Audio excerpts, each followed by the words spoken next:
And the reason why they gave me that name was because there was the expectation that I was supposed to be a girl.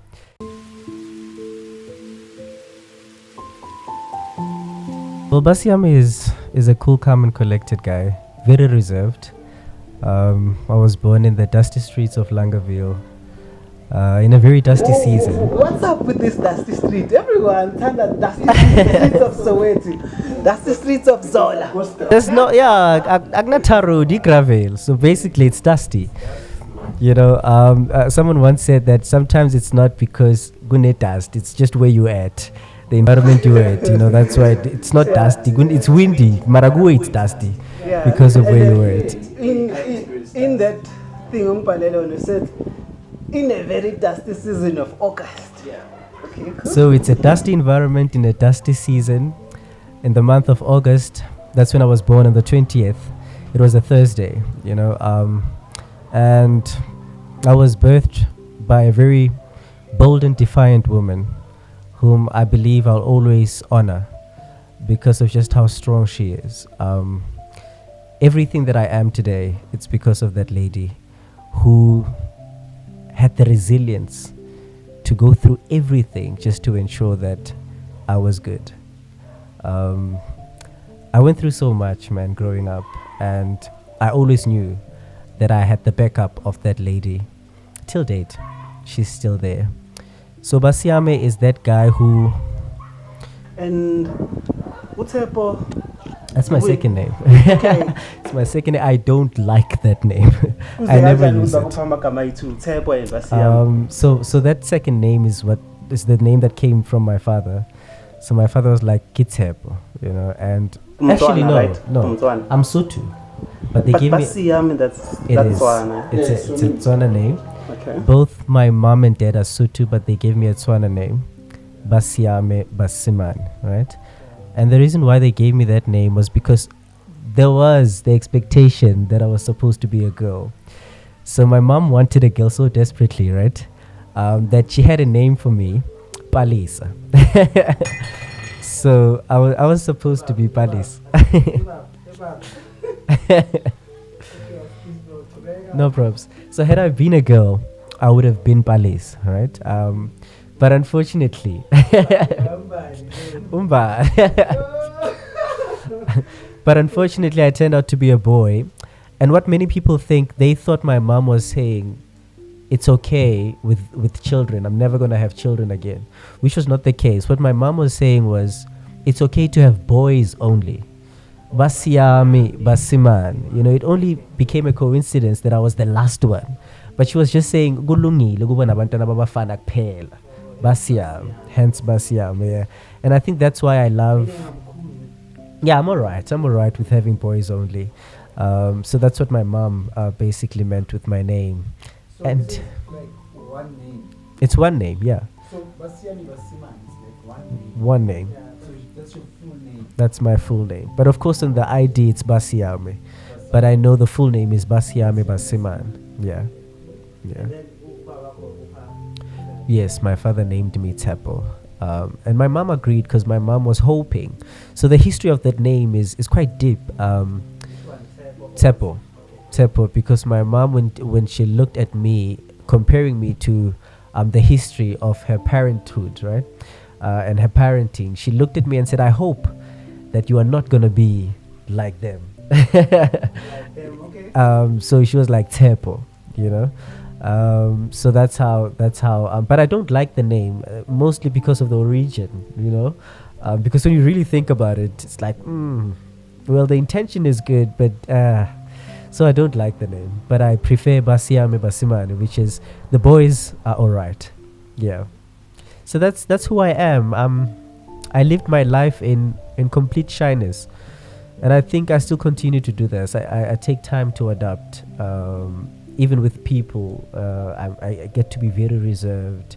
I take time to be myself, and that all stems from how I was raised and where I grew up, and just the history of my upbringing has resulted me to being the person that I am today. Yeah. Can you maybe unpack how you were raised? Yeah. For us to understand. Yeah. Yeah, I grew up with my mom and dad together in the same house. My father is a teacher, very wise man.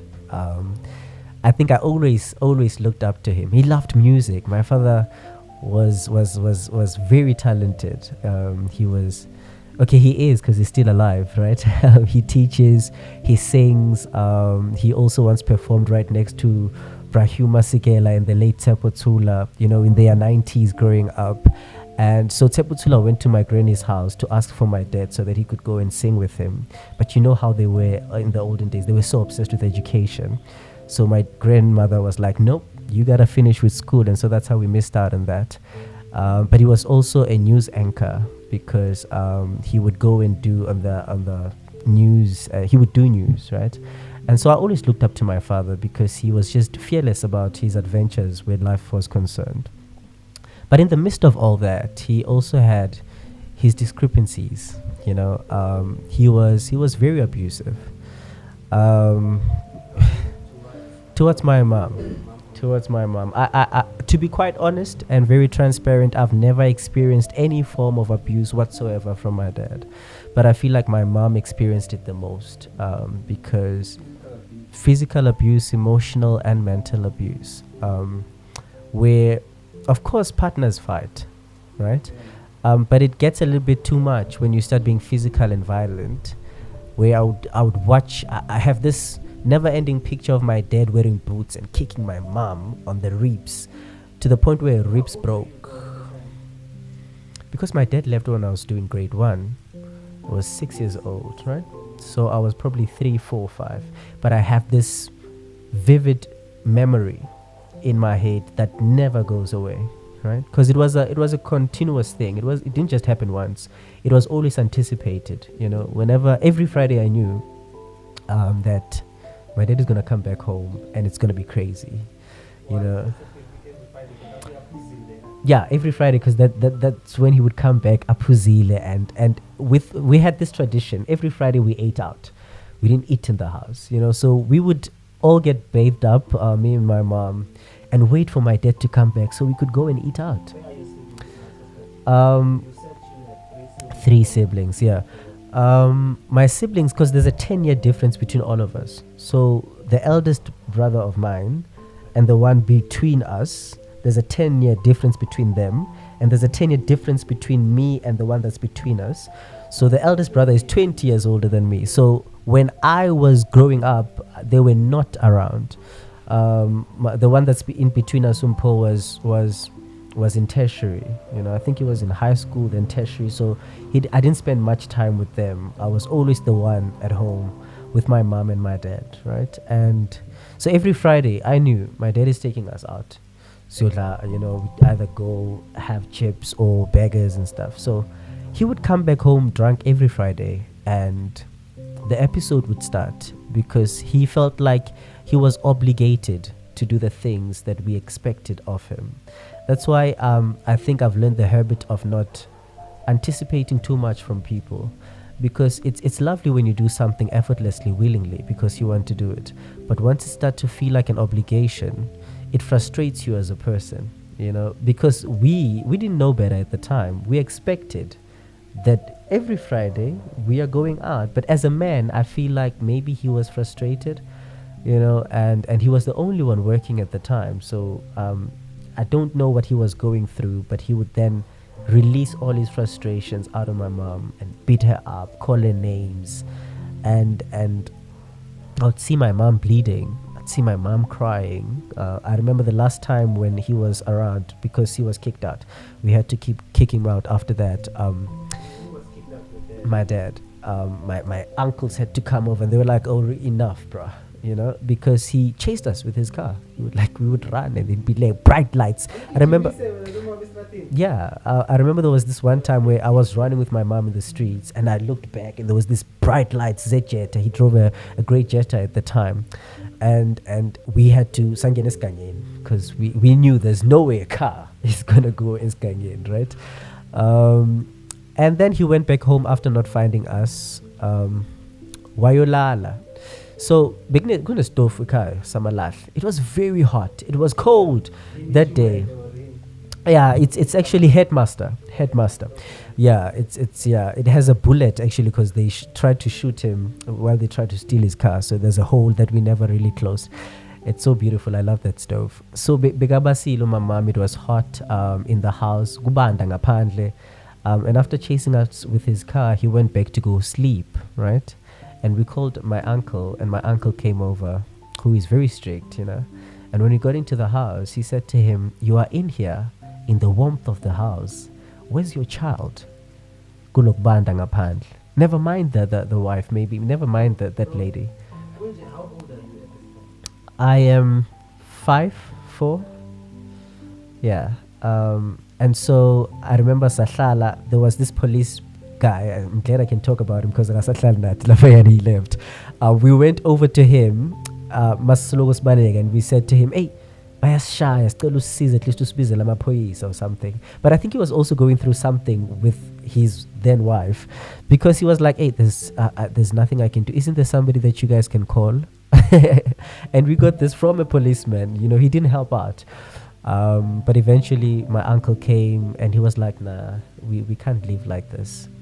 And my father left.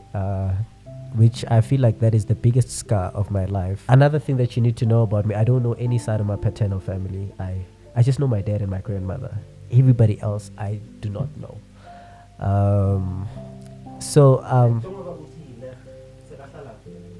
He's still around. It's like I didn't visit at Rockville. He's still around. Yeah. He's still around. Yeah, he's fine. He's okay. I struggle with that relationship with my dad because of how he left, and because he left for like a very long time when I was doing grade 1, and then I think he came back when I was about to do grade 8. He took me to this school because I was like, "I need to get a better school for me. Please get me a better school." And he was like, "No, I can get you that school." And then he got me that school, and then he left and never helped out with the school. So interesting. He's still a teacher even today.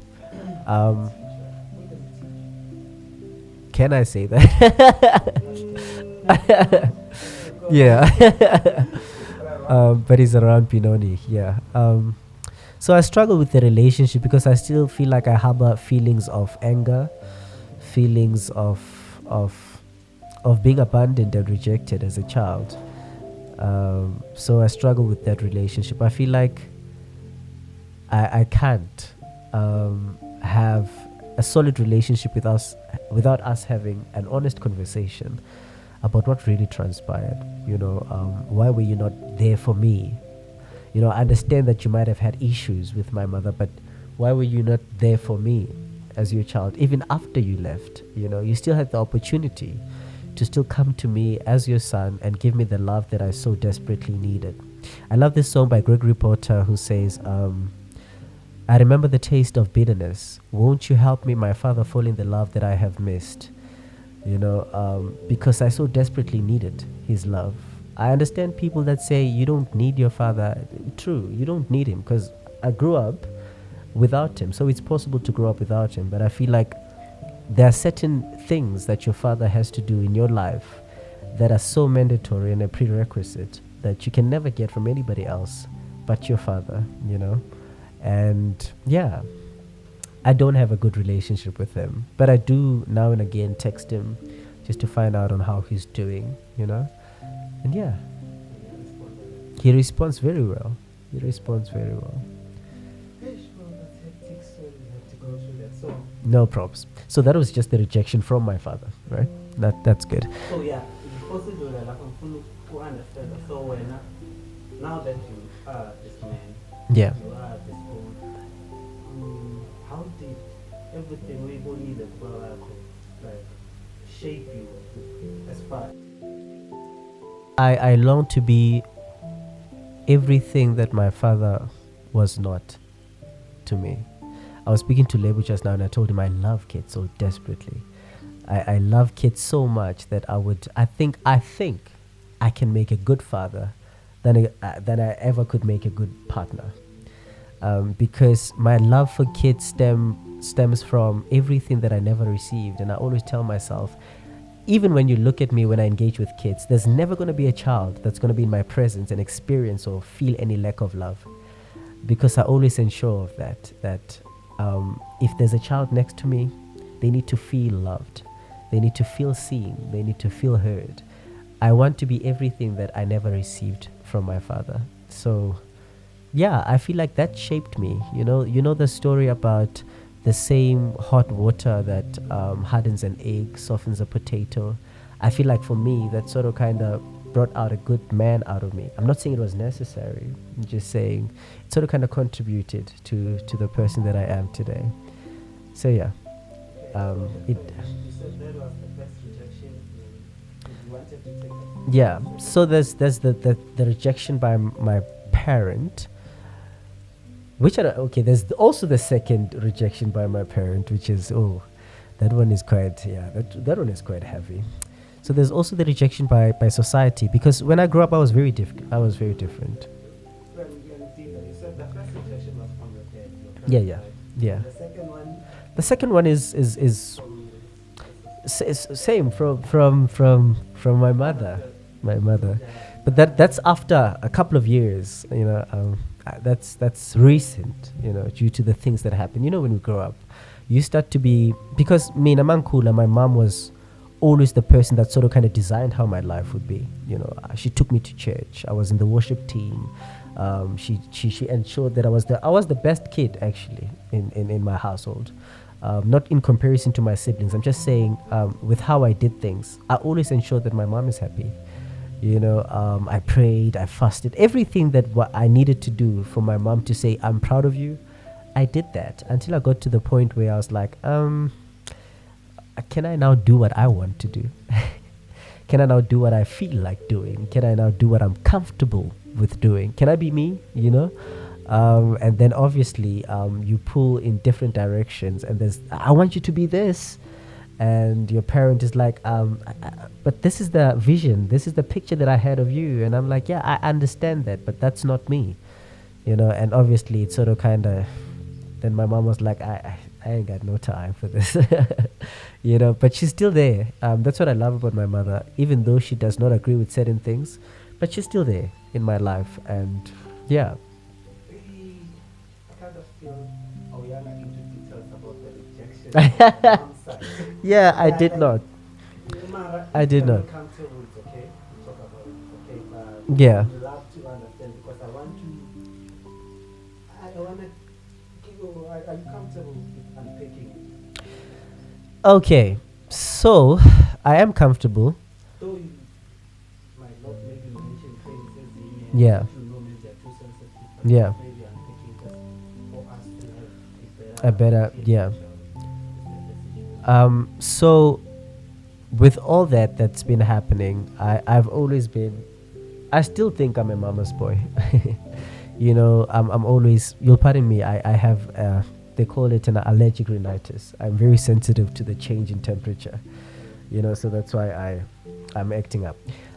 So me and my mom have had the best relationship. I don't think I'm close to anyone but my mother. We communicated about everything. I confided in her as to continue to do. My mom is everything, right? Took me to church, created a very spiritual man in me.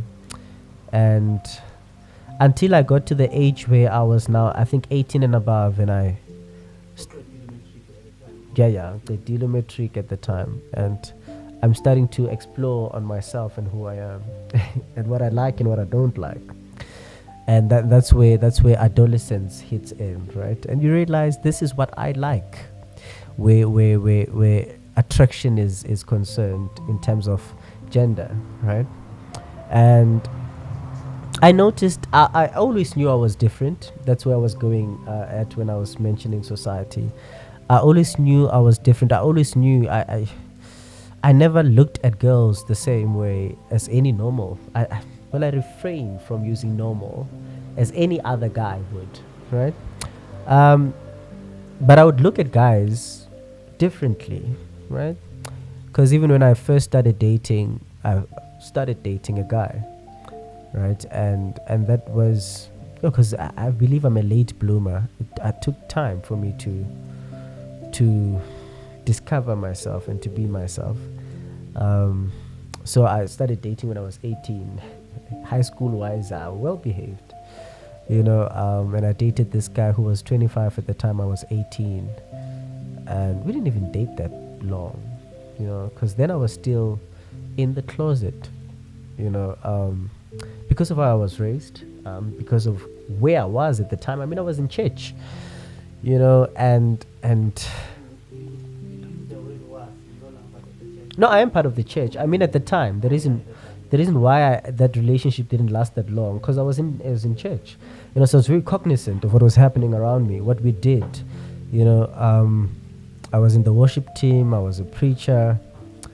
So I remember when I first came out to my mother. It was in 2019. She said something very interesting. She said to me, well, because I always went out to the partner, and the partner never came to me. And traditional parents, they see things. And my mother was like, hey, bruh, I see you are always going out with bags. About 6 episodes. Where are you going? Are you going to your partner? And I said, yeah. And she was like, but why is your partner not coming to you? I mean, you're a boy and you have a room outside. Never seen your girlfriend come over here, right? And why is that? I mean, you are like 18, 19. There's no way you can tell me this girl has a house of her own now, does she? And I was like, actually, because my mom is also a pastor, right? She was ordained, I think, when I was doing grade 10, 11. So I told her, no, actually. and I said, I'm actually not seeing a girl, all right? I'm seeing a guy. And then that's when my mom was like, hey, bro, nah, fam, this is not me. And I understood, I still continue to understand this. There's people who will love you, but to a certain extent. They, not that they don't love you, they love you, but to a certain degree. And there's certain things that they cannot handle for themselves. And you can't force them to handle what you can handle, And she said, I'm not going to be a part of this. And I respectfully accepted that. Yeah. And I respectfully accepted that. And she said, nah. And I was kicked out. And then I had to go and rent. I was unemployed. What was I? 18, 19? Yeah, it was 2019. I was what? Because I'm 24 now. So. That's when we met, yeah. Yeah, I feel like that was the hardest time of my life. And so, yeah, I was unemployed, still trying to figure myself out where career is concerned. Fortunately, oh man, so that guy was the same age as I was, but luckily he was working, right? And he was living in the comfort of his home. Everything was going all right for him. Here I am being kicked out, and I'm like, dude, I've been kicked out, so I need to leave, and I ain't got nowhere to go. He took it upon him to look for a place. We looked for a place, and for us, he left his home as well. I will forever honor that guy because what he did was wow. I don't think anybody has ever done that for me where relationships are concerned, right? Because he left his home and we stayed together. We didn't have a bed, bruh, because we didn't take anything when we left. We didn't have a bed, we didn't have a cupboard, we didn't have anything. We just left no mattress and my clothes. And fortunately, I had a wardrobe that I had bought, so I took it with me. I was like, at least let me take this wardrobe, and we stayed together for like some time, and I survived with him. We made it through life together, and that's 2020. Yeah, because I remember I came out in 2019, 2020 I left. During the COVID will always remind me of this story, because I left while the country was locked down, literally shut down, and they were saying no movement, you ain't got to move. And here I was, I'm leaving. And I'm scared, dude. What if they find us now when we are supposed to be at home, right? But I made it there, and yeah, so eventually I got there. And so I was, and I don't necessarily see my mom as a bad person. I just see her as somebody that could not handle the full emergence of who I was or of who I am, right? And it's totally understandable when you look at the age difference. That my mom is 65. She got me when she was 40. So her upbringing, her values, her beliefs, who she is as a person, sort of kind of makes it impossible for her to comprehend certain things that happen, which is no justification whatsoever for her. But I do understand where she's coming from, and that's why even today I still continue to have a very good relationship with her in the midst of it all, right? And I totally love that woman. And I feel like I'm a replica of my mother. Everything that you see in me is my mom, well, my mom is more amplified, I mean. But everything that you see in me, it's basically my mom. My mom she's a fearless expresser of emotion. She's outspoken, very strict. Well, on the side, I believe that there's a difference between being strict and being toxic. But that's a topic for another day, right? Oftentimes we refer to people to mutoki chobo, lorwa shebe. I'll see chobo next. You are toxic, but it's a topic for another day. But everything that I am, my mom sort of kind of molded this character that I have to be bold, resilient, to fight. I mean, I grew up in war. And many people, when I say this, they always say, man, this is not good. This is not. But it's my reality. Everything I know growing up, from when I was young, they say that the child's brain from the ages between 1 to 6 absorbs everything that's around them. And in my absorbing at the time, all I absorbed was war. All I absorbed was surviving. Okay, we are fighting. He's running. We gotta run because he's running after us. So everything that I was getting used to while my brain was forming was like, hey, we're fighting, bruh. So I always say that I was brought up in war. So everything concerning war, I know. And when I was talking about society, so yeah, my mom did not approve of that. So that was the second rejection, which is the last one, which just killed me. I feel like I'm a dead man leaving till date, because I always say this. I don't mind fighting with the world, trying to tell them of who I am, that's fine. But it's another thing fighting with the very person who has made me be who I am. It's quite different. I said this to my mother. I am gonna fight with the world with all I've got. That's okay, but I'm not finna fight you. You're my mother. I can't convince you to love me. That is supposed to be natural, right? And so when I was in primary school, because I was different, very different. And by different, I mean I was very feminine, like so feminine, like darling type of vibes. There's no game that I wouldn't play excellently. That's me, because I spent most of my time with girls. And boys could see that, and they started to bully me in school. They called me names. I remember the names that are still stuck in my head are Patin Jack Bafazini. That's what they used to call me. They used to call me Sophie as well. I remember there was a time where I was going to the bathroom and these group of guys followed me and they stripped me naked just because they wanted to see if I had a male organ. That was kind of dehumanizing, embarrassing, made me. I'm in primary school around I'm not sure about the age, but grade 4 or 5, and that's when I think I lost a part of myself then, because that in its own is so traumatizing, right? There'd be guys that would come to me and forcefully want to kiss me, because they wanted to prove to me that I was a girl and they were men, and so my whole life has been a war.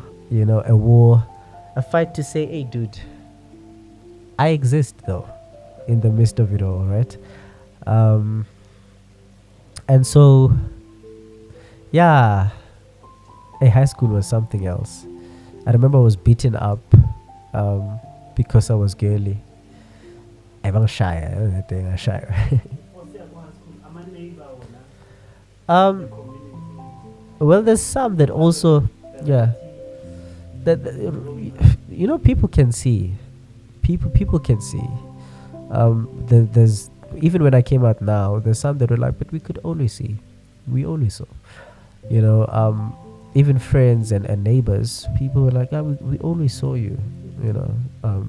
I guess it's that not wanting to believe that what you see is true, and that led me to being straight acting. So in the LGBTQI, there's this term we call straight acting, and straight acting is when you are basically trying to hide that you are queer, and you try to be straight, but it's straight acting because you're not straight, right? And so I think that's why even now there's certain people that I meet up with and they're like, but you don't even look gay, you know, because I've been in the closet for way too long that I mastered the art, you know, of being that. And yeah, so when I got to high school, I started joining like these crazy, you know, those weird groups because I wanted so much to try and fit in. Started smoking, you know, started ihlisa amabhruku and just, you know, amantombazana, spank them, you know, just.